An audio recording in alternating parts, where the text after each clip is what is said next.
আসসালামু আলাইকুম। আশা করছি সবাই ভালো আছেন। আপনার ফেসবুক আইডি বা আপনার ফেসবুক পেজ বা আপনার ইউটিউব চ্যানেল বা জিমেইল আর কখনো বন্ধ হবে না। কেউ আপনার জিমেইলটা বা নষ্ট করতে পারবে না।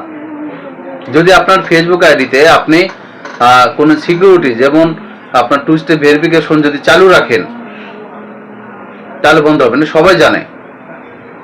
কিন্তু এইটুকু জানে না যে আপনার যদি ওই যে জিমেল দিয়ে আপনার ফেসবুক আইডি খুলেছেন, যে জিমেল দিয়ে আপনি ফেসবুক চালান, বা জিমেলটা এখনো আপনি মোবাইল দিয়ে ফেসবুক আইডি খুলেছেন, জিমেলটা আপনি এখনো যোগ করেননি, আমি বলবো আপনার খুব দ্রুত আপনার ফেসবুক আইডির সঙ্গে টু স্টেপ ভেরিফিকেশন চালু করে সেখানে জিমেলটা যোগ করে দেন। অনেকে থাকে যে তারা মোবাইল নাম্বার দিয়ে ফেসবুক আইডি খোলে এবং সেটাই চালায়, কোনো এক সময় হুট করে বন্ধ হয়ে গেলে সমস্যায় পড়ে যায়।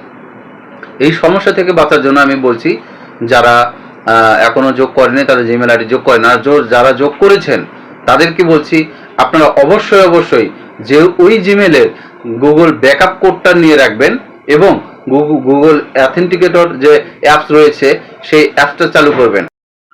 আপনার হাতে থাকা যে অ্যান্ড্রয়েড ফোনটি রয়েছে সেই ফোনের ভিতরে প্রবেশ করবেন এবং প্লে স্টোরে গিয়ে সার্চ বাটনে ক্লিক দিবেন। তারপরে লিখবেন গুগল অ্যাথেন্টিকেটর। এরকম ইন্টারফেস আসবে, আমি আপনাদের দেখিয়ে দিচ্ছি। আপনারা জাস্ট এইটাকে নেবেন,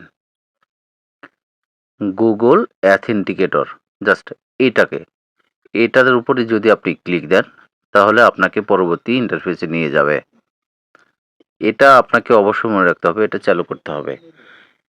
এই যে চলে আসছে গুগল অ্যাথেন্টিকেটর। এটা কিন্তু সম্পূর্ণ গুগল এলএলসি, আপনারা দেখতে পাচ্ছেন। বলে আপনার ফেসবুক আইডি হোক আর জিমেল হোক কখনোই নষ্ট হবে না। ঠিক জিমেল আলাদা করে আপনার করতে হয় এবং ফেসবুক আলাদা করে আপনার গুগল অ্যাথেন্টিকেটর অ্যাপস থেকে আপনার এটা অন করে দিতে হয়।